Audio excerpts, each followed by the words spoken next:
The emergency room smelled like disinfectant and broken dreams. I stared at the ceiling tiles, counting the water stains while my head throbbed from what the doctor called a minor concussion. The motorcycle accident wasn't my fault, but lying. There with Emma sitting beside my bed, I wondered if maybe I should have seen the warning signs sooner.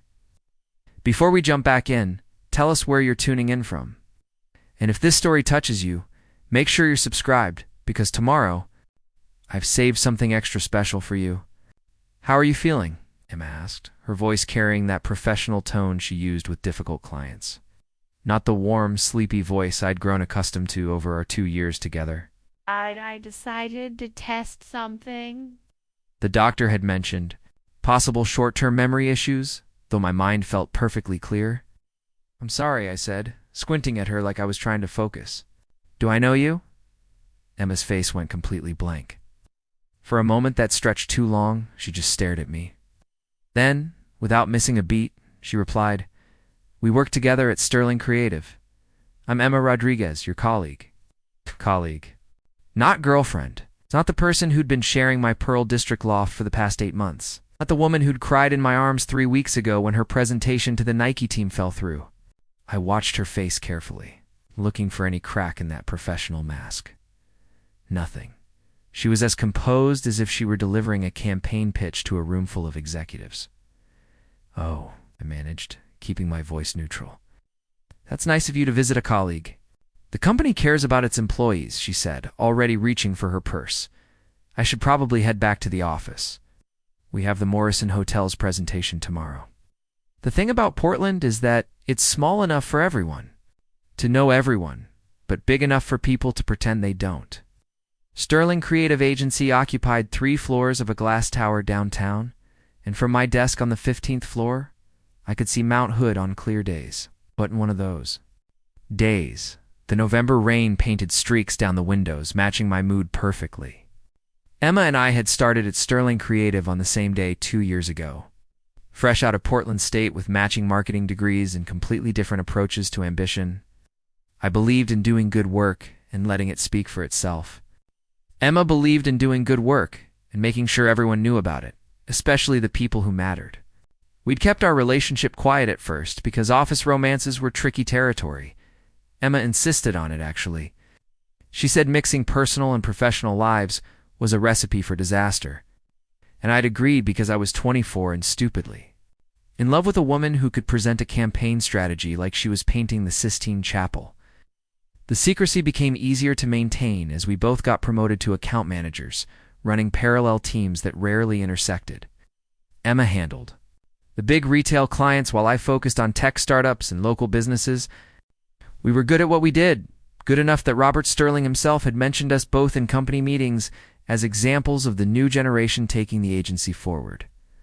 Looking back now, I should have noticed when things started changing. It began subtly, the way most endings do. Emma started working later, claiming she was perfecting her pitches. She'd come home to our shared loft in the Pearl District, smelling like expensive coffee and someone else's cologne. But when I asked about it, she'd shrug and say she'd been in client meetings all day. The first real warning sign came when Tyler Brooks joined the agency 6 weeks ago. Tyler was everything Portland's creative scene, love-tall, bearded, wearing vintage flannel that probably cost more than my monthly grocery budget. He'd transferred from what he claimed was a high-profile agency in Los Angeles, bringing with him stories about celebrity clients and million-dollar campaigns. Emma was assigned to show Tyler around, introduce him to the Sterling Creative way of doing things. What should have been a 1-week orientation stretched into daily coffee meetings, weekend strategy sessions, and inside jokes that I wasn't part of. When I asked Emma about it, she'd give me that same professional smile she'd worn in the hospital. Tyler's got connections to some major clients, she'd say. Nike, Intel, Columbia Sportswear. If we play this right, it could be huge for it. The agency. I trusted her because that's what you do when you love someone. You trust them until you can't anymore.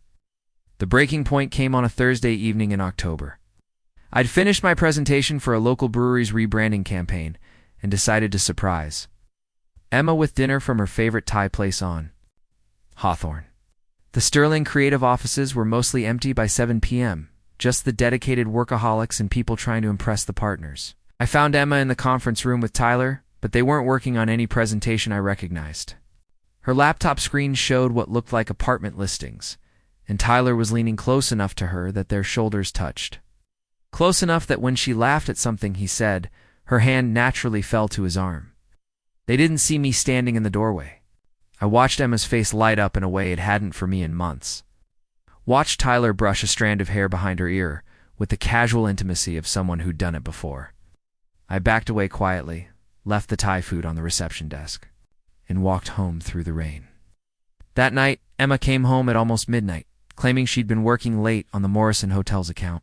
She kissed my forehead, said she was exhausted, and fell asleep before I could ask her about the apartment listings. I lay awake listening to the rain against our windows, wondering when exactly I'd become a stranger in my own relationship. Motorcycle accident happened 3 days later. I was heading back from a client meeting in Beaverton when a delivery truck ran a red light and clipped my rear wheel. Nothing dramatic, just physics and bad timing. I skidded across 2 lanes of traffic and ended up with a mild concussion, some road rash, and a very clear understanding of where I stood with Emma Rodriguez. Lying in that hospital bed, watching her treat me like a colleague she barely knew, I realized she'd been planning her exit strategy for weeks, maybe months. The accident just gave her the perfect opportunity to test how committed she was to erasing our history. After Emma left the hospital, I spent the rest of the evening staring at the ceiling and thinking about patterns, how she'd started working out at a different gym, how she'd changed her coffee order from a simple latte to some complicated drink with oat milk and extra shots, how she'd stopped wearing the small silver necklace I'd given her for our first anniversary. Maya Chen visited me the next morning, bringing real coffee and gossip from the office. Maya was a junior designer on my team, fresh out of art school. With purple hair and opinions about everything, she was also one of the few people at Sterling Creative who knew about Emma and me. "So Emma visited you yesterday," Maya said, settling into the uncomfortable hospital chair. "That was nice of her. Very professional," I replied, testing the waters. Maya's eyebrows shot up. "Professional? Jake, you two have been together for 2 years?" She looked like she was visiting a client, not her boyfriend who just got hit by a truck. I appreciated Maya's directness. It was one of the things that made her such a good designer. She saw things as they were, not as people wanted them to be. "Things have been complicated lately," I said. "Complicated how? Like Tyler? Brooks complicated?" So Maya had noticed too. It was both reassuring and embarrassing. Maya could see what was happening. Probably half the agency could see it. Emma wasn't as subtle as she thought she was. "What have you heard?" I asked. Maya pulled her legs up into the chair, getting comfortable for what was clearly going to be a longer conversation. "Tyler's been shadowing Emma for weeks now. Claims he's learning our systems, but he spends more time flirting than working. And Emma's been different. Since he showed up, more, performative, like she's auditioning for something." That was exactly the word I'd been looking for. Performative. Emma had been performing the role of ambitious account manager so thoroughly that she'd forgotten to be my girlfriend. "There's something else," Maya continued. "Tyler's been talking about his connections, right? All these big clients he supposedly worked with in LA. Did some digging because something felt off about his portfolio. The campaigns he's taking credit for, they're real, but he wasn't the lead on any of them. He was an assistant account coordinator at best. This was interesting. Tyler Brooks, the man with the $1 million connections and celebrity client stories, was apparently as fake as his vintage flannel. "You sure?" I asked.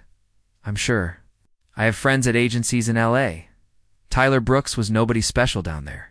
Got fired from his last job for inflating his resume and trying to steal credit for other people's work. But he's good at talking, I'll give him. That good enough to fool Emma, apparently?" I thought about Emma's excitement when she talked about Tyler's connections. How she'd started dressing differently, talking differently, like she was trying to impress someone. If Tyler was a fraud, then Emma was falling for the oldest trick in the business, believing someone's potential was more important than their character. Maya left after lunch, promising to keep me updated on the office drama. I was discharged that evening with instructions to take it easy for a few days and avoid strenuous activity. The doctor seemed to think I was lucky to walk away with just a concussion. I took a cab back to the Pearl District, to the loft Emma and I had chosen together because it had those big windows and exposed brick walls that made us feel like real adults.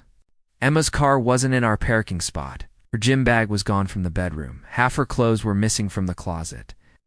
There was a note on the kitchen counter, written in Emma's careful handwriting on sterling creative letterhead, J. Kime. Staying at my sister's for a few days while you recover. Didn't want to disturb your rest? Hope you feel better soon. E. Even her goodbye note was professional. No love, no miss you. Just her initial like she was signing off on a project timeline. I sat on our couch, my couch now, apparently, and looked out at the Portland skyline. The rain had stopped, and the city lights reflected off the wet streets like scattered diamonds. I'd always loved this view, loved sharing it with Emma on quiet Sunday mornings when we'd drink coffee and plan our week ahead. Now it just felt empty. I spent the weekend alone, ignoring the texts from well-meaning coworkers asking how I was feeling. Emma didn't text at all. On Sunday evening, I finally checked my work email and found a message from Robert Sterling himself, asking me to stop by his office when I returned to work. No details, just a request for a meeting. Robert Sterling was a mystery to most of the agency employees. He'd built Sterling Creative from nothing 20 years ago, turning it into one of Portland's most respected agencies. He was in his 50s. Now, silver-haired and soft-spoken. He's the kind of man who remembered everyone's name and never raised his voice but somehow commanded absolute respect. I'd only spoken to him directly a handful of times, usually at company events or when he was making his rounds through the office. He had a way of asking questions that made you think he was genuinely interested in your answers, not just making conversation. Monday morning came too soon. I arrived at the office early, hoping to settle back into my routine before dealing with the inevitable awkwardness of seeing Emma and Tyler together. The elevator ride to the 15th floor felt longer than usual, and I caught myself checking my reflection in the polished steel doors. The office was already buzzing with its usual Monday energy. I could see Emma's desk from across the floor, but she wasn't there yet. Tyler's temporary workspace right next to hers naturally was empty too. Maya waved at me from the design department, giving me a thumbs up that I interpreted as good luck surviving your first day back. Robert Sterling's office was on the top floor with windows that offered a panoramic view of Portland and the surrounding mountains. His assistant, a sharp woman named Carol, who'd been with the agency almost as long as Robert had, ushered me in with a warm smile. "Jake," Robert said, standing up from behind his desk to shake my hand. "Good to see you back on your feet. How are you feeling?" "Much better, thank you." "Ready to get back to work?" "Please, sit down. There's something I'd like to discuss with you." I settled into one of the comfortable chairs facing his desk, trying to read his expression. Robert Sterling was notoriously difficult to read, which probably served him well in client negotiations. "I've been reviewing our account management structure," he began, "and I've been impressed with your work over the past 2 years. The way you handled the Pacific Northwest Bank campaign last spring was particularly noteworthy. You took a challenging client situation and turned it into one of our biggest success stories. I remembered that campaign, Pacific Northwest Bank, had been hemorrhaging customers to online competitors and needed a complete rebrand. It had taken 6 months of late nights and difficult conversations, but we'd managed to increase their customer acquisition by 40%. "Thank you," I said. "That was a team effort." "It was your team," Robert replied. "Your leadership, your vision. That's why I'm offering you a promotion." The words hung in the air between us. A promotion. I'd been hoping for this for months, working toward it without really believing it would happen so soon. Senior Account Director Robert continued. "You'd be overseeing our technology and local business accounts, with a team of 6 people reporting to you. It comes with a significant salary increase and a corner office." This was everything I'd been working toward. More responsibility, more money, recognition for the work I'd been doing. It should have felt like a victory. "There's one more thing," Robert said, and something in his tone made me pay closer attention. This promotion would put you in a supervisory position over some of your current colleagues. The realization hit me slowly, like watching a sunrise. Emma was currently an account manager. If I became senior account director, she would report to me. Emma? Who'd just spent the weekend moving out of our shared apartment. Emma, who was probably planning her own career advancement around her relationship with Tyler Brooks. I understand this might create some personal complications, Robert said carefully. Office relationships can be challenging to navigate. He knew. Of course he knew. Robert Sterling didn't miss much, and Emma and I had probably been less discreet than we'd thought. I appreciate the offer, I said slowly, but wouldn't it make more sense to promote someone without those complications? Emma Rodriguez, for instance. She's been doing excellent work. Robert smiled, and for the first time in the conversation, I caught a glimpse of something warmer in his expression. Emma is indeed talented. But talent isn't the only qualification.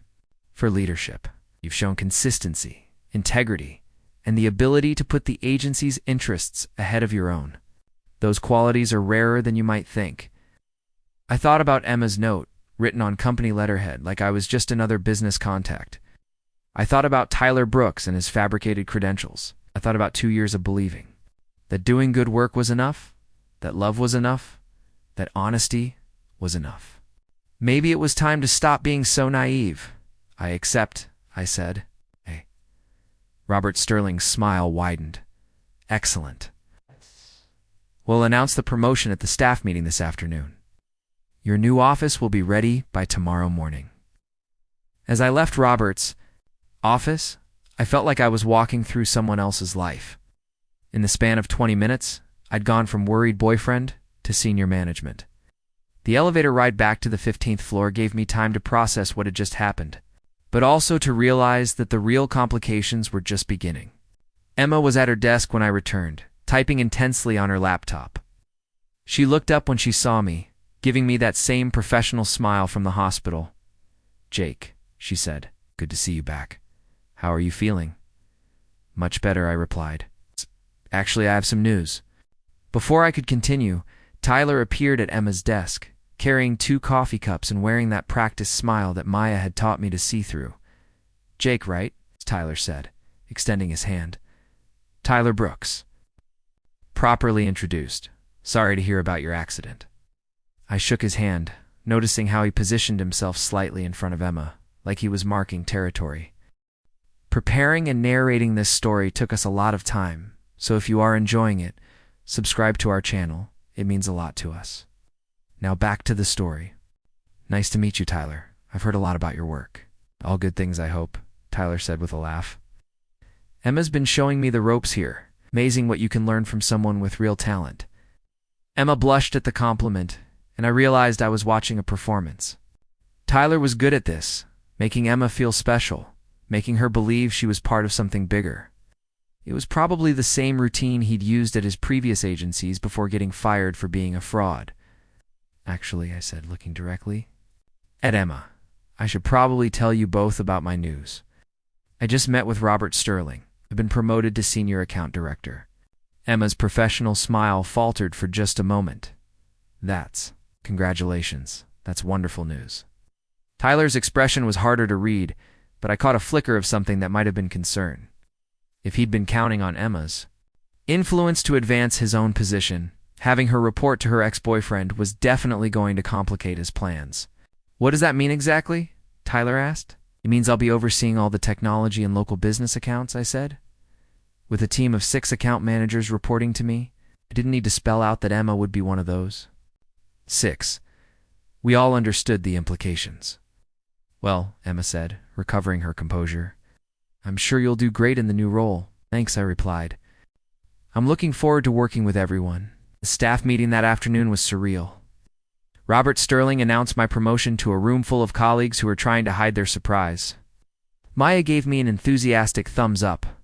From the back of the room, Emma maintained her professional expression throughout, applauding politely when everyone else did.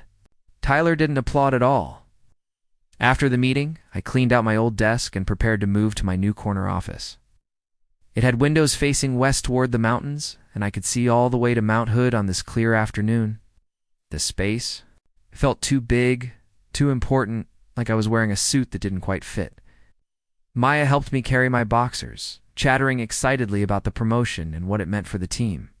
"This is so perfect," she said, arranging my design awards on the new bookshelf. "Now you can finally do something about Tyler." "What do you mean?" "Come on, Jake. The guy's a fraud, and now you're in a position to expose him. Emma's been blinded by his act, but you can see through it. This is your chance to show her who Tyler really is." I looked out my new windows at the Portland skyline, thinking about patterns and choices and the difference between what people deserved and what they got. "Maybe," I said, "but first, I need to figure out what kind of boss I want to be." As Maya left to return to her own work, I sat in my new chair behind my new desk and realized that everything had changed. This morning, I'd been a heartbroken account manager whose girlfriend had abandoned him. Tonight, I was Emma Rodriguez's supervisor, with the power to shape her career and her future at Sterling Creative. The question was, what was I going to do with that power? Outside my windows, the sun was setting behind Mount Hood, painting the sky in shades of pink and gold. It was the kind of Portland sunset that made you believe anything was possible, that tomorrow could be completely different from today. I was starting to think that might actually be true. My first week as senior account director felt like learning to walk in someone else's shoes. The corner office was impressive, but it came with responsibilities I hadn't fully anticipated.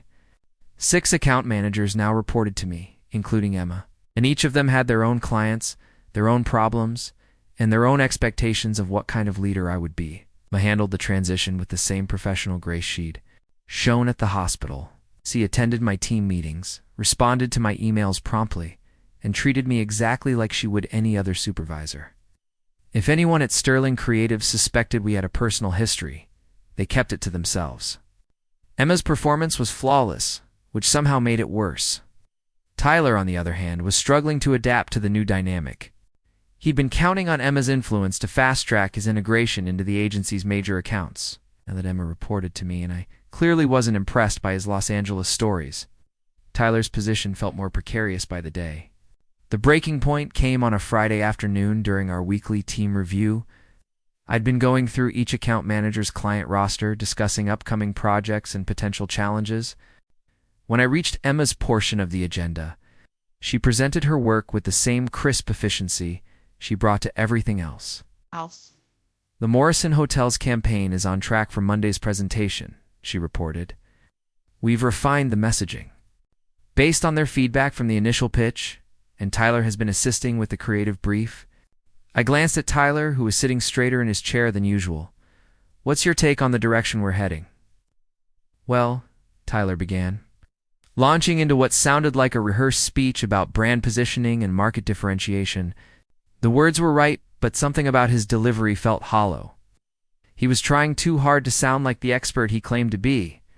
When he finished, I asked a simple follow-up question about Morrison Hotel's primary competitor analysis. Tyler's confident expression faltered for just a moment before he recovered with a vague answer about industry trends and consumer behavior patterns. I'd done my homework on Morrison Hotels. Their main competitor wasn't some abstract market force. It was a specific boutique hotel chain that had been aggressively expanding in the Pacific Northwest. Anyone who'd actually researched the account would know that. After the meeting, I called Tyler into my office. He settled into the chair across from my desk with the easy confidence of someone who'd never been seriously challenged before. "I wanted to talk to you about your background," I said, keeping my tone neutral. "Your experience in Los Angeles sounds impressive." "Thank you," Tyler replied. "Learned a lot working with high-profile clients down there." Which agency were you with again?" "Creative Solutions Group. We handled some major entertainment industry accounts." I opened my laptop and turned the screen toward him.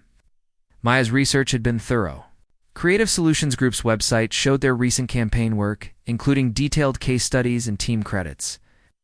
Tyler Brooks was mentioned exactly once, as an account support specialist on a small restaurant chain project. "This is interesting," I said, pointing to the screen. "According to their website, you were an account support specialist, not a lead on any major campaigns." Tyler's face went pale, but he tried to maintain his composure. "Well, You know how these agency websites work. They don't always reflect everyone's contributions accurately.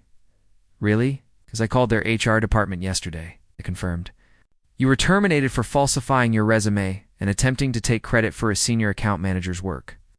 The silence stretched between us like a taut wire.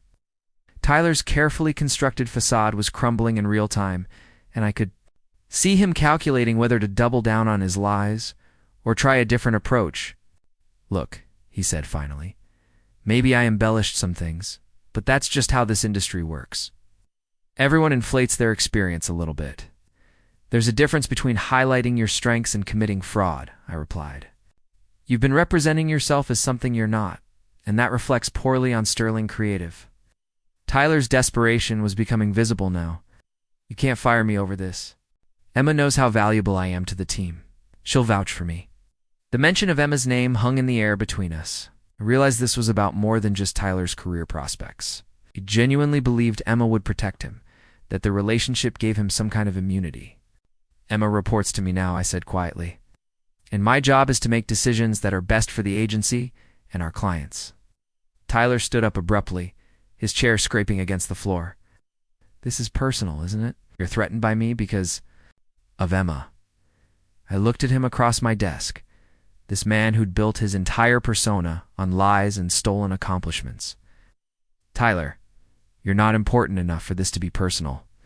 The words hit him like a physical blow. He stared at me for a moment, then turned and walked out of my office without another word. I spent the rest of the afternoon documenting our conversation and preparing the paperwork for Tyler's termination. It wasn't a decision I made lightly, but it was the right one. Sterling Creative had built its reputation on integrity and genuine talent.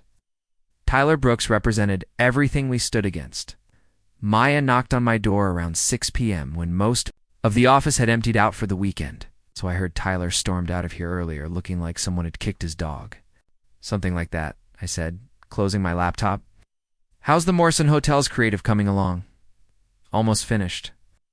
Emma's been working on it all afternoon, actually. I think she's stressed about the presentation on Monday. I thought about Emma, probably still at her desk, perfecting every detail of a presentation that might determine her future at the agency. Tyler's termination would complicate things for her, both professionally and personally. Is she still here? Last I checked, yeah. Want me to tell her you're looking for her? No, that's okay. I'll stop by her desk before I leave. Maya gave me a knowing look. Jake, can I ask you something? Sure. Are you okay with all this? I mean, the promotion is great, but having to manage Emma after everything that happened, that's got to be weird. I appreciated Maya's directness. She was one of the few people who knew the whole story, and she wasn't afraid to ask the questions everyone else was thinking. It's complicated, I admitted. But Emma's a professional, and so am I. We can make this work. And Tyler won't be a problem much longer. Maya nodded, understanding the implication. Good. The guy was poison. Emma will figure that out eventually. After Maya left, I walked over to Emma's desk. She was hunched over her computer, her hair pulled back in the messy bun she always wore when she was concentrating. For a moment, she looked exactly like the woman I'd fallen in love with 2 years ago. Working late? I asked. She looked up, startled. Oh, hi. Just putting the finishing touches on Morrison Hotels. I want everything to be perfect for Monday. I'm sure it will be. Your presentations are always thorough. Thank you. Paused, then added, Tyler mentioned you two had a conversation this afternoon. So Tyler had already told her about our meeting. I wondered what version of events he'd shared. We did, I said. There were some discrepancies in his background that needed to be addressed. Emma's expression was carefully neutral. What kind of discrepancies? I could have told her everything right then. About Tyler's lies, his fraudulent resume, his termination from his previous job. But something held me back. Maybe it was the way she was looking at me, like I was a threat to something she valued. Maybe it was the realization that she'd have to discover Tyler's true nature on her own.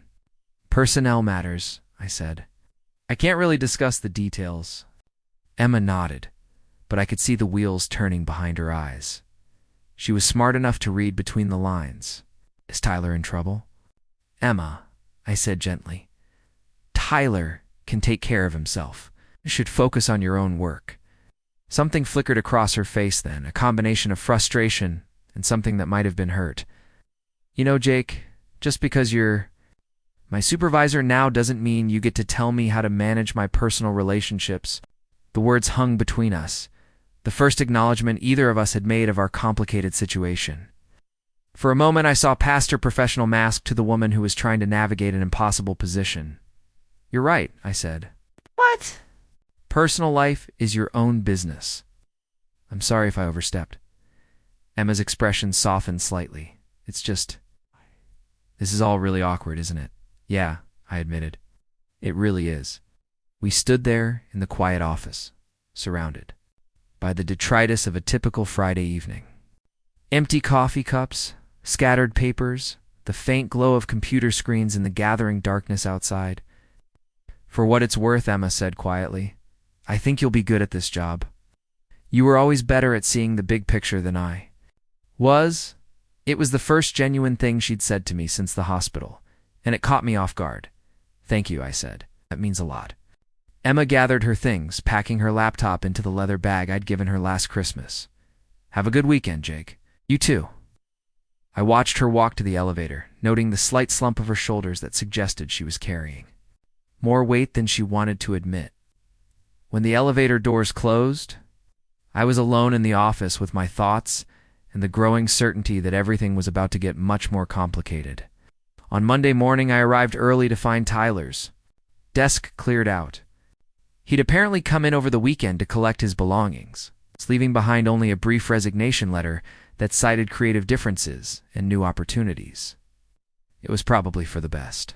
A termination would have required explanation. A resignation could be handled quietly. Emma discovered Tyler's absence when she arrived at 8:30, her arms full of presentation materials for the Morrison Hotel's meeting.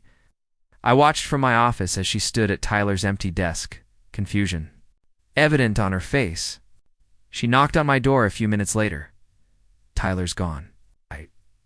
He submitted his resignation over the weekend. His resignation. Emma's voice was carefully controlled, but I could hear the strain underneath. He didn't mention anything about leaving when I talked to him on Friday. I gestured for her to sit down. Sometimes. People make sudden decisions about their careers. Emma remained standing. Jake, what did you say to him? There it was, the question I'd been expecting. Emma believed Tyler had been driven away, and she wasn't entirely wrong. But she didn't understand what Tyler really was, or what he'd been planning. I asked him about some inconsistencies in his background, I said. He chose to resign rather than address them. What kind of inconsistencies? I opened my laptop and turned it toward her, showing Maya's research about Tyler's real employment history. Emma read through the information in silence, her expression growing more troubled. With each line, "This says he was fired," she said quietly. For resume fraud and taking credit for other people's work? Emma sank into the chair across from my desk. The presentation materials scattered across her lap. Told me he was a senior account manager in Los Angeles. He was an assistant and not a very good one. The silence stretched between us. I could see Emma processing this information, reconciling it with the Tyler she thought she knew. The charming man with celebrity client. Stories and industry connections had been an elaborate fiction. I feel like an idiot, she said finally. You're not an idiot. Tyler was convincing.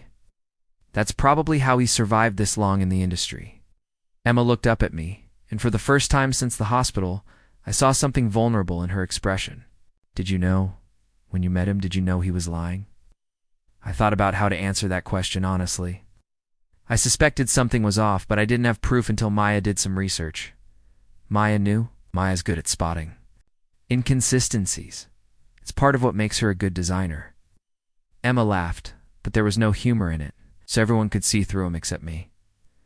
Emma, no, it's fine. It's just embarrassing. She gathered her presentation materials, preparing to leave.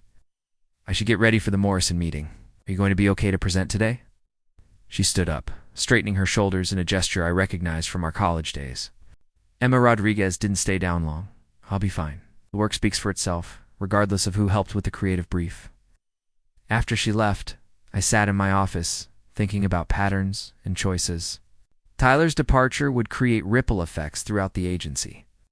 But especially for Emma, she'd have to explain his absence to clients, restructure her workflow, and deal with the personal embarrassment of being deceived by someone she'd trusted.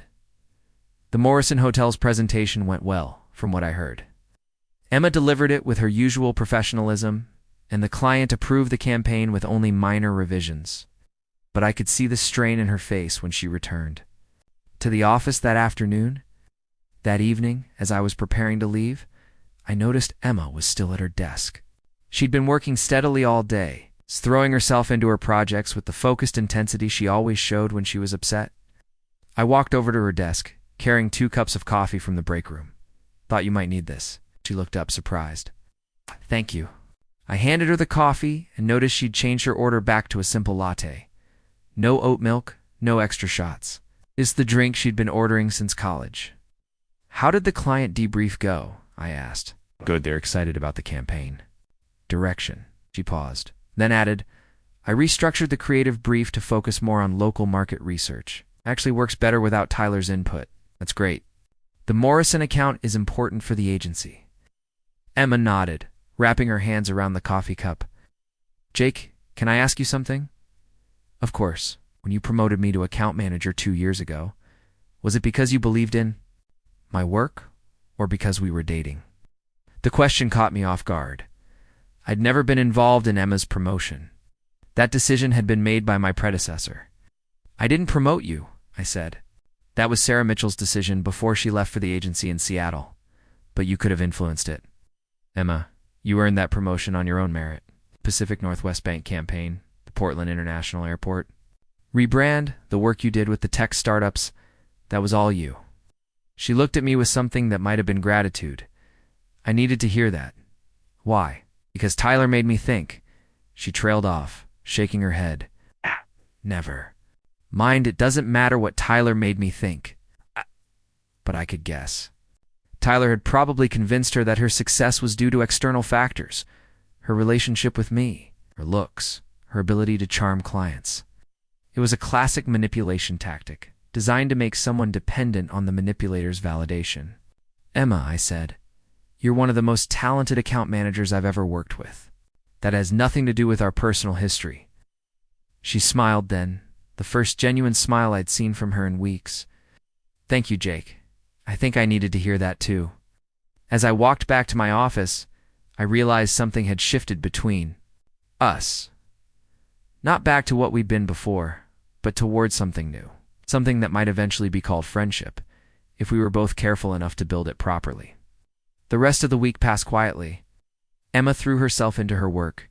With renewed energy, and the other account managers began to adjust to Tyler's absence, the Morrison Hotel's campaign moved forward smoothly, and several other projects benefited from Emma's increased focus. On Friday afternoon, I was reviewing budget reports when Carol knocked on my door. "There's someone here to see you," she said. "Sofia Rodriguez. She says she's here about her sister." I looked up, confused. I knew Emma had a sister, but we'd never met. Emma rarely talked about her family, just mentioned occasionally that she had a younger sister who was an artist of some kind. "Send her in," I said. The woman who walked into my office was clearly related to Emma, but the resemblance was more in bone structure than personality. Where Emma was polished and professional, Sofia Rodriguez looked like she'd stepped out of a Portland coffee shop: vintage jeans, worn leather boots, and a flannel shirt that was actually vintage, not expensive. Vintage like Tyler's had been. "You must be Jake," she said, extending her hand. "I'm Sofia, Emma's sister. Nice to meet you. Emma's mentioned you." Sofia raised an eyebrow. "I'm sure she has. Look, I'll get straight to the point. Emma's been staying with me since your accident, and I think there are some things you should know." Sofia Rodriguez had the kind of presence that filled a room without trying. She settled into the chair across from my desk with an easy confidence that reminded me of Emma. But where Emma's confidence came from careful preparation and professional, polished Sofia's seemed to emerge from a deep comfort with who she was. "Emma doesn't know I'm here," Sofia said, cutting straight to the heart of whatever had brought her to my office. "And she'd probably kill me if she found out, but I can't watch this anymore without saying something." I leaned back in my chair, trying to read her expression. Sofia had Emma's dark eyes, but where Emma's were often guarded, Sophia's were direct. And uncompromising. What exactly can't you watch? My sister destroying herself over a mistake she's too proud to admit. Sophia crossed her legs, getting comfortable for what was clearly going to be a longer conversation. Look, I know you. 2 broke up. I know it was messy. And I know Emma's been pretending like it doesn't matter, but she's been crying herself to sleep every night since she moved in with me. This wasn't what I'd expected. Emma crying? The same Emma who'd treated our breakup like a corporate restructuring? I'm sorry to hear that, I said carefully. But I'm not sure what you want me to do about it. Sophia laughed, but there wasn't much humor in it. That's exactly what Emma said you'd say. You're both so damn stubborn.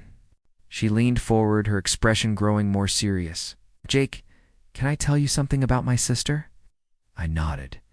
Emma's been taking care of everyone else since she was 12 years old. Our mom works 2 jobs, our dad left when I was 8, and Emma decided she was going to be the one to fix everything. Perfect grades, perfect behavior, perfect plans for the perfect future. Sophia paused, studying my face. She's been performing success for so long. I'm not sure she remembers what. Actually wanting something feels like... The description fit the Emma I knew, but it also revealed layers I'd never fully understood. I'd always admired Emma's drive and ambition, but I'd never considered what might be driving them.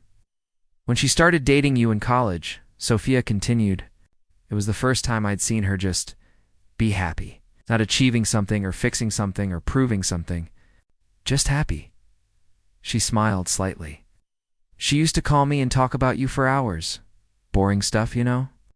Like how you made coffee in the morning or the way you hummed while you worked. I thought it was annoying at the time, but looking back, it was the most relaxed I'd ever heard her. I remembered those days too. The easy intimacy of sharing morning routines, the comfortable silence of working side by side. It felt like a lifetime ago. What changed? I asked. You got successful? Sophia said simply, both of you. And Emma started worrying that she was falling behind. Behind what? Behind you? Behind her own expectations? Behind some imaginary timeline she'd created in her head? Sophia shook her head. When you both got promoted to account managers, Emma was thrilled. But then she started noticing how easily things seemed to come to you. Clients loved you immediately. Your campaigns worked on the first try. Your presentations were always smooth. Emma's presentations were just as good as mine. Were they? Or did she just work twice as hard to make them look that good? Sophia's question hung in the air between us. Jake, my sister spent every night for 2 years studying your work, analyzing your strategies, trying to figure out what made you so naturally good at this job. This was news to me. I'd always thought Emma and I were equally matched, equally talented. The idea that she'd been struggling to keep up while I'd been oblivious was unsettling. She never said anything. Of course she didn't. Emma doesn't admit weakness, even to herself. Sophia's expression softened slightly. When Tyler showed up with all his stories about big clients and celebrity campaigns, Emma saw an opportunity. Not just to advance her career, but to finally be the one with the advantage for once. Pieces were starting to fit together in a way that made Tyler's deception even more cruel. He hadn't just lied about his credentials. It exploited Emma's deepest insecurities.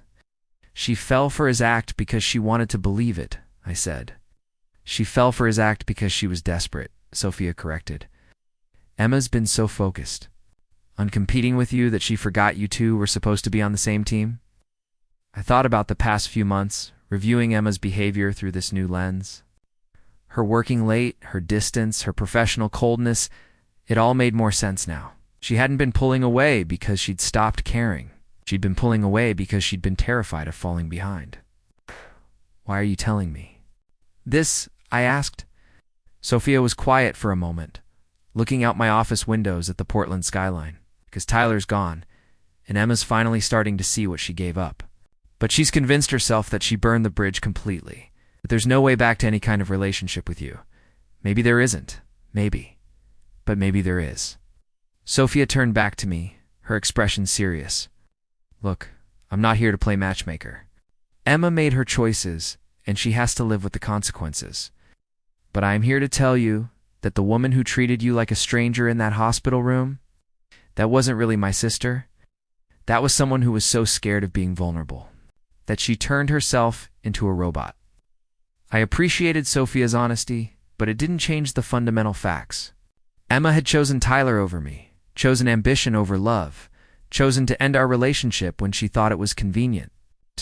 I understand what you're saying, I said, but trust isn't something you can just rebuild with an explanation. Oh. It's not, Sophia agreed. But understanding why something broke is the first step toward figuring out if it can be fixed. She stood up, preparing to leave. There's something else you should know. Emma's been working on a portfolio. What kind of portfolio? Applications to other agencies?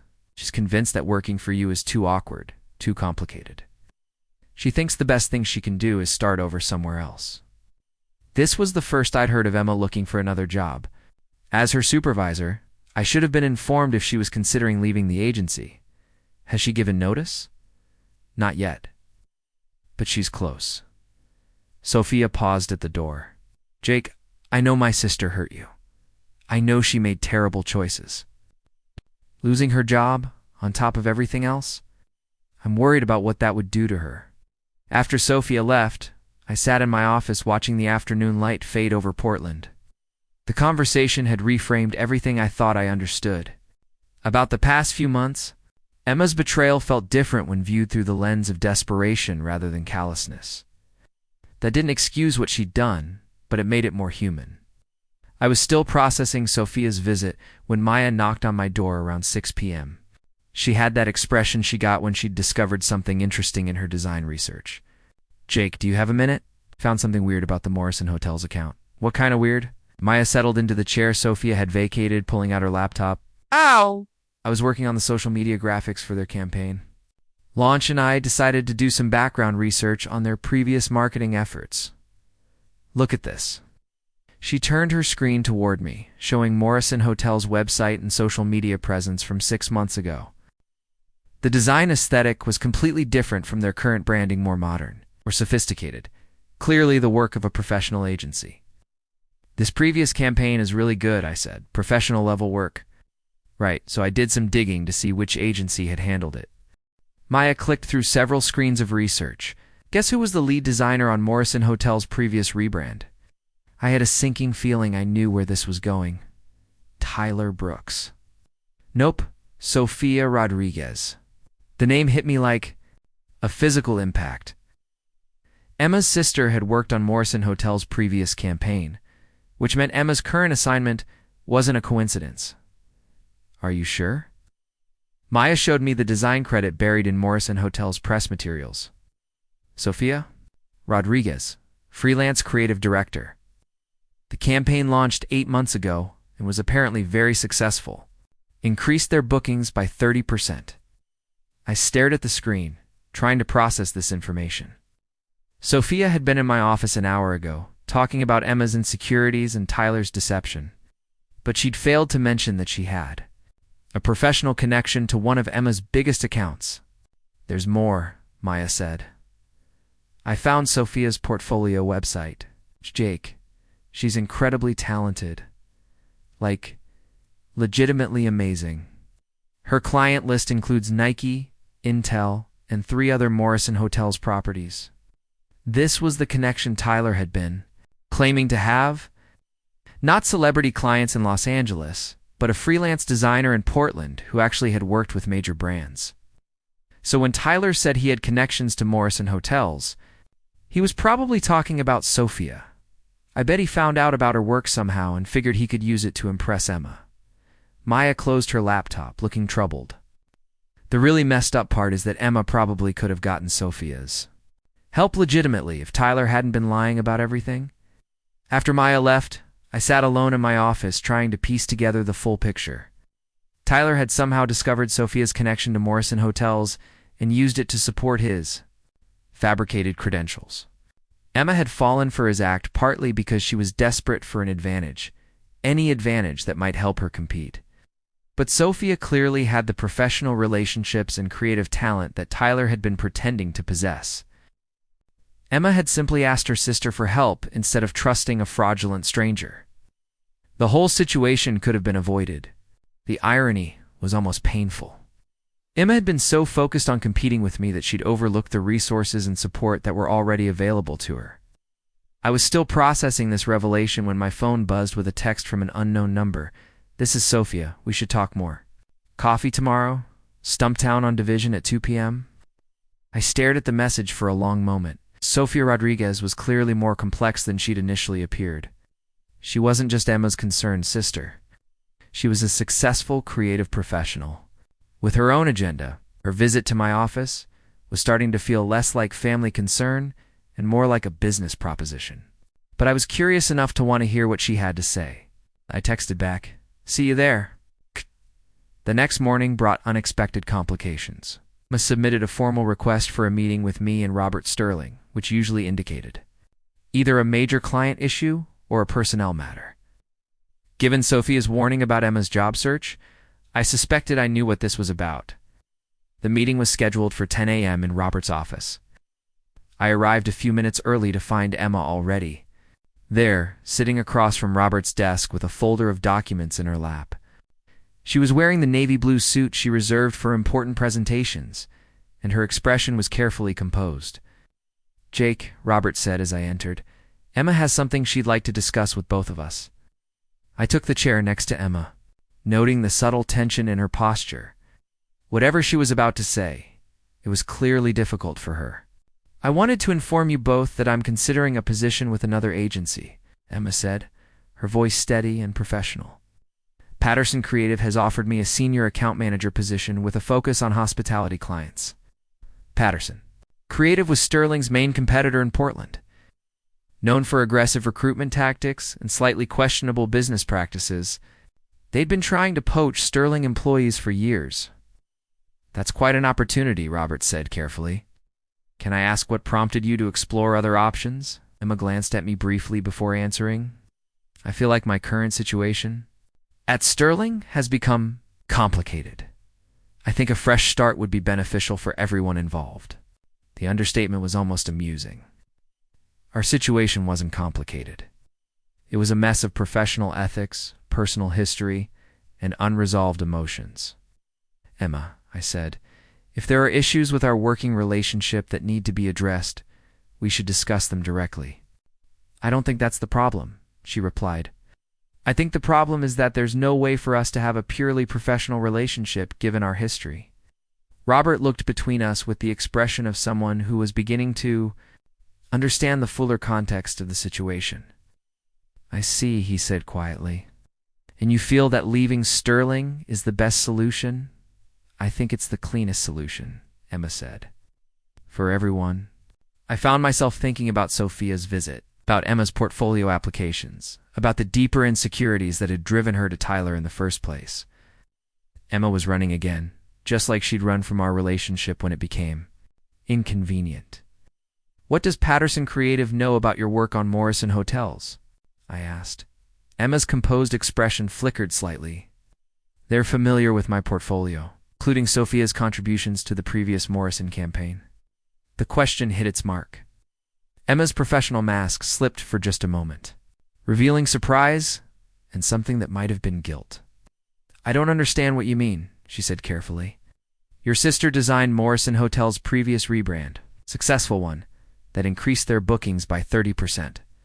Did you mention that connection when Patterson Creative was evaluating your experience with hospitality clients?" Emma's silence answered the question. She was planning to take credit for Sophia's work, just like Tyler had planned to take credit for other people's accomplishments. Emma, Robert said quietly, "Is there something we should discuss about the Morrison account?" For the first time since entering the office, Emma looked genuinely uncomfortable. Sophia did provide some informal consultation on the current campaign. Informal consultation was apparently code for "my sister did most of the creative work while I took the credit," I think Robert said. "We might want to postpone any discussion of your departure until we have a clearer picture of the Morrison situation." Emma nodded stiffly, gathering her documents. As she stood to leave, she looked directly at me for the first time during the meeting. "You couldn't just let me go quietly, could you?" "Emma," I said. I'm not trying to make this difficult. For you, but if you're going to leave, you should leave honestly. After she walked out, Robert and I sat in silence for a moment. Finally, he sighed and shook his head. Jake, I'm beginning to think your personal life is more complicated than most people's professional lives. Yes, sir, definitely is. Any recommendations for how we should handle this? I thought about Emma, about Sophia, about the web of deception and ambition that had tangled all of our lives together. I think, I said, we need to have a conversation with Sophia Rodriguez. Stumptown Coffee on Division Street was exactly the kind of place Sophia Rodriguez would choose for a clandestine meeting. Exposed brick walls, mismatched vintage furniture, and the kind of carefully curated Portland atmosphere that felt authentic even when it wasn't. I arrived 5 minutes early and found Sophia already there, sitting at a corner table with 2 cups of coffee and an expression that suggested she'd been expecting me. You ordered for me? I asked, sliding into the chair across from her. Lucky? Guess you look like a dark roast. No sugar kind of guy. Sophia's smile was warmer than it had been in my office, but there was something calculating behind it.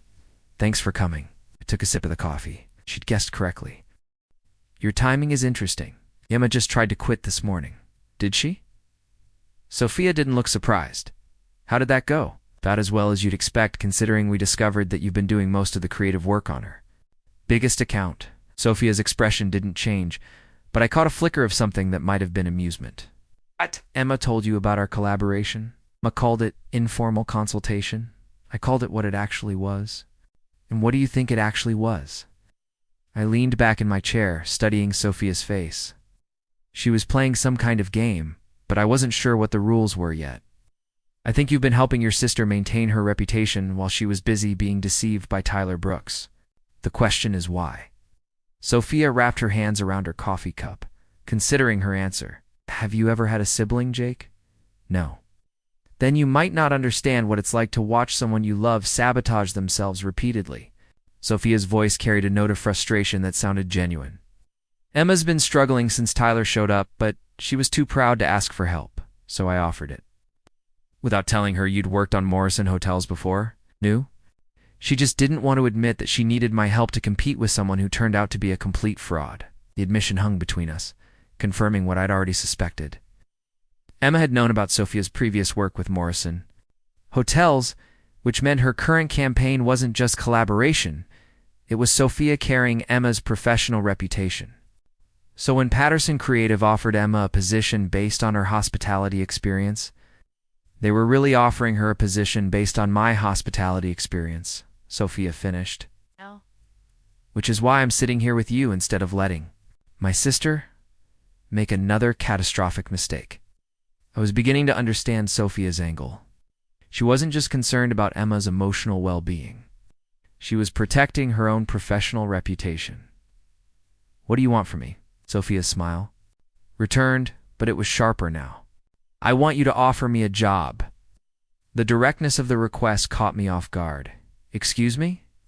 Sterling Creative needs a creative director. You're expanding into new markets, taking on bigger clients, and your current design team is good, but not great. Sophia pulled out her phone and showed me her portfolio website. I'm great. I scrolled through her work, and she wasn't exaggerating. Sophia's designs were sophisticated, innovative, and clearly effective. Her client list read, like a who's who of Pacific Northwest business. Why Sterling Creative? You seem to be doing well as a freelancer. Freelancing is feast or famine. I want stability, benefits, and the resources to work on campaigns that matter. Sophia paused, then added, plus, I want to work somewhere. That values talent over politics. Do you think Sterling does that? I think you do that, Robert. Sterling's reputation speaks for itself, and from what I've observed, you're cut from similar cloth. The compliment felt calculated, but it wasn't wrong. Sterling Creative had built its reputation on merit-based decisions and ethical business practices. What about Emma? What about her? She's my account manager. If I hire you, she'd potentially be working with her sister. Sophia's expression grew more serious. Jake, Emma's going to leave Sterling, whether you hire me or not. The question is whether she leaves because she's running away from her problems, or because she's found a better opportunity. Meaning Patterson Creative is offering her a senior position based on work I did. If she takes that job, she'll be in over her head within 6 months. But if she stays at Sterling, working with someone who actually has the connections and expertise she needs, she might actually succeed. I was beginning to see the complexity of Sophia's proposal. She wasn't just offering her services to Sterling. Creative. She was offering a solution to the MA problem that had been complicating my professional life for weeks. You've thought this through. I've had plenty of time to think while Emma's been crying herself to sleep every night. Sophia's tone softened slightly. Look, I know my sister hurt you. I know she made terrible choices. But Emma's not a bad person. She's just been stuck in a pattern of thinking she has to compete with everyone, instead of collaborating with them. And you think working with you would break that pattern? I think working with me would remind her what she's actually good at.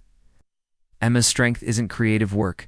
It's client relations, project management, strategic thinking. She's been trying to be something she's not because she thought that's what success looked like.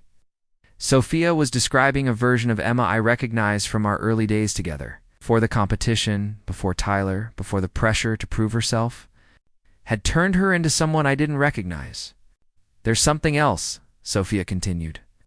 Tyler didn't just lie about his credentials.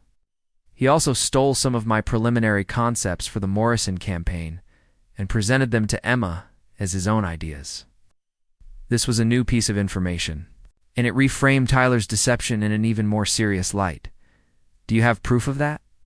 Sophia pulled out her laptop and showed me a series of design mock-ups with timestamps that predated Tyler's arrival at Sterling Creative. These are my original concepts for Morrison's rebrand. Emma asked me to do some exploratory work, and I sent her these files 6 weeks ago. The designs were clearly Sophia's work, but I could see elements that had appeared in Emma's presentations as Tyler's contributions. Tyler had access to Emma's files, apparently, and he was smart enough to modify my concepts just enough to claim them as his own original thinking. The scope of Tyler's fraud was becoming clearer. He hadn't just lied about his background. He'd actively stolen creative work and used it to manipulate Emma's feelings and professional judgment. Emma doesn't know about this. She suspected something was wrong. She was so invested in believing Tyler's story that she didn't want to investigate too closely. Sophia closed the laptop. That's why she's been working so hard on the current Morrison campaign. She was trying to prove to herself that the success wasn't just due to Tyler's input. I thought about Emma's dedication to the Morrison presentation, her late nights perfecting every detail. She'd been working to prove her own worth while unknowingly using stolen concepts. Why didn't you tell her about this sooner? Because Emma needed to figure out Tyler's character on her own. If I'd just told her he was lying, she would have thought I was jealous or overprotective. Sophia's expression grew frustrated. Emma's always been stubborn about accepting help, especially from family. My phone buzzed with a text message. I glanced at it and saw a message from Maya. Emma's cleaning out her desk. I think she's leaving today. I have to get back to the office, I said, standing up. Sophia stood as well. Jake, think about what I said. About the job, about Emma, about all of it. I will. And Jake. Sophia's voice stopped me as I reached the door. Whatever happened between you and Emma, don't let it prevent you from making good business decisions. The drive back to Sterling Creative gave me time to process Sophia's proposal. Hiring her would solve several problems at once. Sterling needed a creative director. Sophia was clearly qualified, and it would give Emma a reason to stay that didn't involve charity or pity. But it would also mean intertwining my professional life even more deeply with the Rodriguez family, and I wasn't sure I was ready for that complexity. I found Emma in her office, packing her personal items into a cardboard box. Her movements were efficient and methodical, the same way she approached everything else. Maya was sitting on the edge of Emma's desk, clearly trying to talk her out of leaving. You don't have to do this, Maya was saying. Whatever happened with Tyler, whatever's going on with Jake, it doesn't have to end your career here. It's not ending my career, Emma replied without looking up from her packing. It's starting a new chapter. I knocked on the doorframe. Can I talk to you for a minute? Maya took the hint and left, squeezing Emma's shoulder supportively. As she passed, Emma continued packing, not acknowledging my presence until I closed the door behind me. I just had coffee with your sister, I said. Emma's hands stilled for a moment, then resumed packing. I'm sure that was enlightening. She showed me Tyler's theft of her creative concepts. This time Emma stopped completely, her shoulders tensing. What are you talking about? The design elements Tyler contributed to your Morrison campaign. They were stolen from Sophia's preliminary work. He had access to your files and modified her concepts just enough to claim them as his own. Emma turned around slowly, her face pale. That's not possible. I pulled out my phone and showed her the photos I'd taken of Sophia's time-stamped mock-ups. Emma studied them in silence, and I could see the moment she recognized the similarities to Tyler's contributions. He stole from Sophia, she said quietly, and used her work to manipulate your trust. Emma sank into her desk chair, the box of personal items forgotten. So everything Tyler brought to the campaign was either lies or theft. Not everything. Your strategic thinking, your client management, your presentation skills, those were all real. But the creative concepts that impressed the Morrison team were your sister's work, which means you had access to that level of talent all along. You just didn't realize it.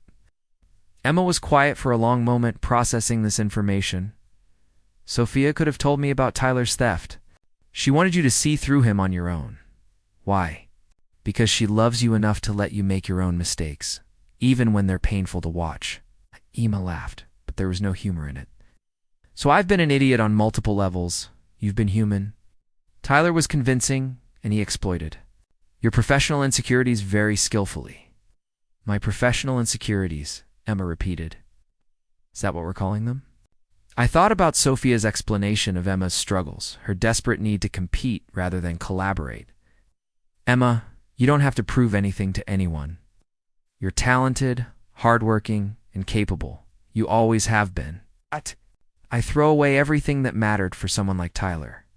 The question hung between us, heavy with 2 years of accumulated hurt and misunderstanding. I could give her the easy answer, the one that would let her off the hook and preserve what was left of our professional relationship. Or I could tell her the truth, because you were scared, I said. Scared of being left behind, scared of not being good enough, scared of needing help. Emma's eyes filled with tears, but she didn't cry. I was terrified. Every day, watching you succeed so easily, while I worked twice as hard for half the recognition. Emma, it wasn't easy for me. I just made it look easy because that's what I thought being professional meant. Really?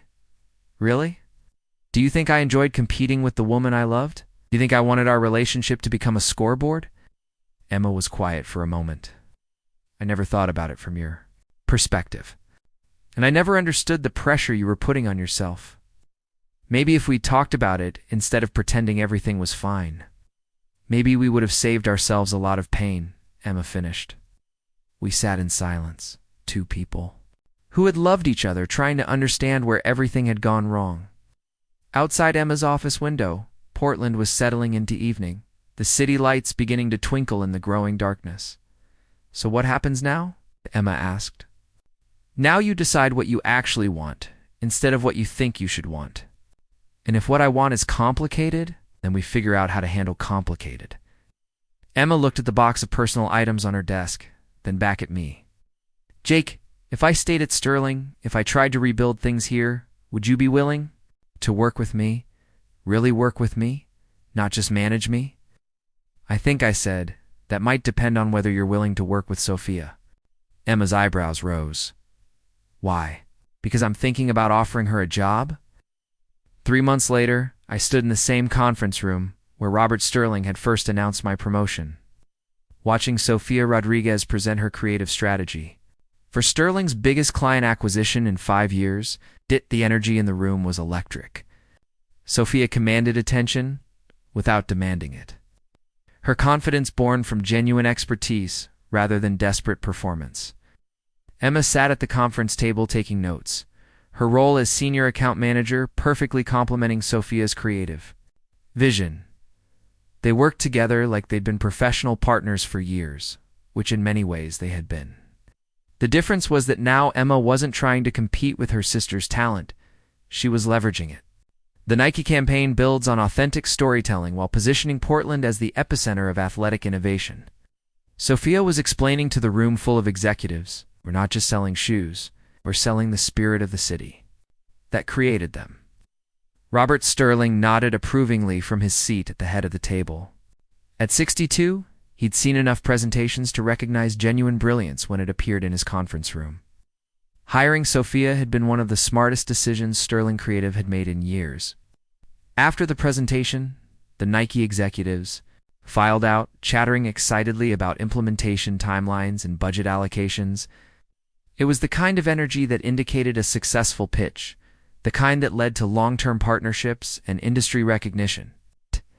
Emma stayed behind to clean up the presentation materials, moving with the efficient grace I'd always admired. Our working relationship had evolved into something neither of us had expected, a genuine partnership built on mutual respect and clear boundaries. That went well, I said, gathering the scattered handouts from the table. Sophia was incredible, Emma replied. I've never seen a creative presentation that confident and polished. It was true. Sophia had transformed Sterling's creative department in just 3 months, bringing both talent and leadership that elevated everyone around her. More importantly, she'd given Emma a framework for success that didn't require constant competition. How are you feeling about the Morrison renewal? I asked. Emma smiled, the first completely relaxed smile I'd seen from her in months, confident. The preliminary numbers from Sophia's rebrand exceeded their projections by 40%. They'd be crazy to go anywhere else. The Morrison Hotel's account had become Emma's signature success story, built on genuine collaboration rather than stolen concepts or fraudulent credentials. Sophia's creative direction, combined with Emma's strategic management, had produced results that neither could have achieved alone. My phone buzzed with a message from Maya. Tyler's LinkedIn says he's working at a coffee shop in Eugene now. Karma's beautiful sometimes. I showed the message to Emma, who read it with a mixture of amusement and something that might have been relief. I feel bad for whoever hired him before they figured out what he was, Emma said. Some people have to learn lessons the hard way. Speaking of learning lessons. Emma hesitated, then continued. Jake, I owe you an apology. A real one, not the corporate version I gave you before. I looked at her across the conference table, noting how much she'd changed over the past few months. The desperate edge was gone, replaced by genuine confidence. She looked like the woman I'd fallen in love with in college, but mature, settled, comfortable in her own skin. You don't owe me anything, Emma. Yes, I do. I hurt you because I was scared and stupid and too proud to ask for help when I needed it. I chose to believe Tyler's lies because they were easier than facing my own insecurities. The honesty was refreshing. For months, we'd been dancing around the real issues, maintaining professional courtesy while ignoring the emotional wreckage between us. I wasn't perfect either, I said. I should have seen that you were struggling. I should have been a better partner. You were a fine partner. I was a terrible girlfriend. We both laughed at that, the first time we'd been able to find humor in our shared history. It felt like a small breakthrough, a sign that we might eventually find our way to friendship. Sophia appeared in the conference room doorway, her laptop bag slung over her shoulder. Am I interrupting something? Just debriefing, Emma said. The presentation was amazing. It was a team effort, Sophia replied, but I could see the satisfaction in her expression. It found her place at Sterling Creative, and it suited her perfectly. Drinks to celebrate, I suggested. The whole team earned it, Sophia said, glancing at Emma. I have plans tonight. Emma raised an eyebrow. Plans a date, if you must know, with someone who appreciates good design and doesn't steal other people's work? This was news to both Emma and me. Sophia had been focused entirely on work since joining Sterling Creative, showing no interest in Portland's dating scene. Anyone we know? Emma asked. Maybe. He's a photographer who specializes in architectural work. We met at the Alberta Art Walk last weekend. I found myself genuinely happy for Sophia. She deserved someone who appreciated her talent and integrity. Well, have fun, Emma said. Don't do anything I wouldn't do. That leaves me a lot of room for adventure, Sophia replied with a grin. After Sophia left, Emma and I finished cleaning up the conference room in comfortable silence. The dynamic between us had stabilized into something neither romantic nor hostile, just to professionals who had learned to work together despite their complicated history. "Jake," Emma said as we prepared to leave, "can I ask you something? Personal?" "Sure. Do you think we'll ever be friends?" "Really friends? Not just colleagues who tolerate each other?" I considered the question seriously. Our relationship had been through so many phases: love, betrayal, anger, confusion, and finally acceptance. Friendship felt like a natural next step, but it would require both of us to truly let go of what we'd lost. "I think we might already be friends," I said. "We just haven't admitted it yet."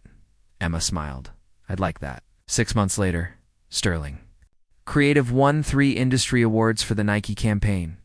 Sophia accepted the Creative Excellence Award with characteristic grace. Thanking her team and specifically mentioning Emma's strategic contributions, Emma won the Account Management Award for her work on Morrison Hotels, which had expanded into a 5-property partnership. I watched from the audience as both Rodriguez sisters stood on stage, representing the best of what Sterling Creative could achieve. They looked happy, successful, and most importantly, they looked like themselves, not performances or approximations, but the real people they'd always been underneath the professional anxiety and family dynamics. After the ceremony, Robert, Sterling found me at the reception. "Jake, excellent work this year. The agency's revenue is up 30%, and our client retention rate is the highest it's been in a decade." "Thank you, sir. It's been a good year for the whole team." "Indeed. Any thoughts on what's next?" I looked across the reception at Emma, who was deep in conversation with a potential client, and Sophia, who was explaining her design philosophy to a group of admiring colleagues. 6 months ago, I'd been a heartbroken account manager whose life was falling apart. Tonight, I was watching 2 brilliant women build their careers at an agency where talent and integrity still mattered. "I think we keep doing what we're doing," I said. "Good work, honest relationships, and treating people like human beings instead of competition." Robert Sterling smiled. "That's exactly what I wanted to hear."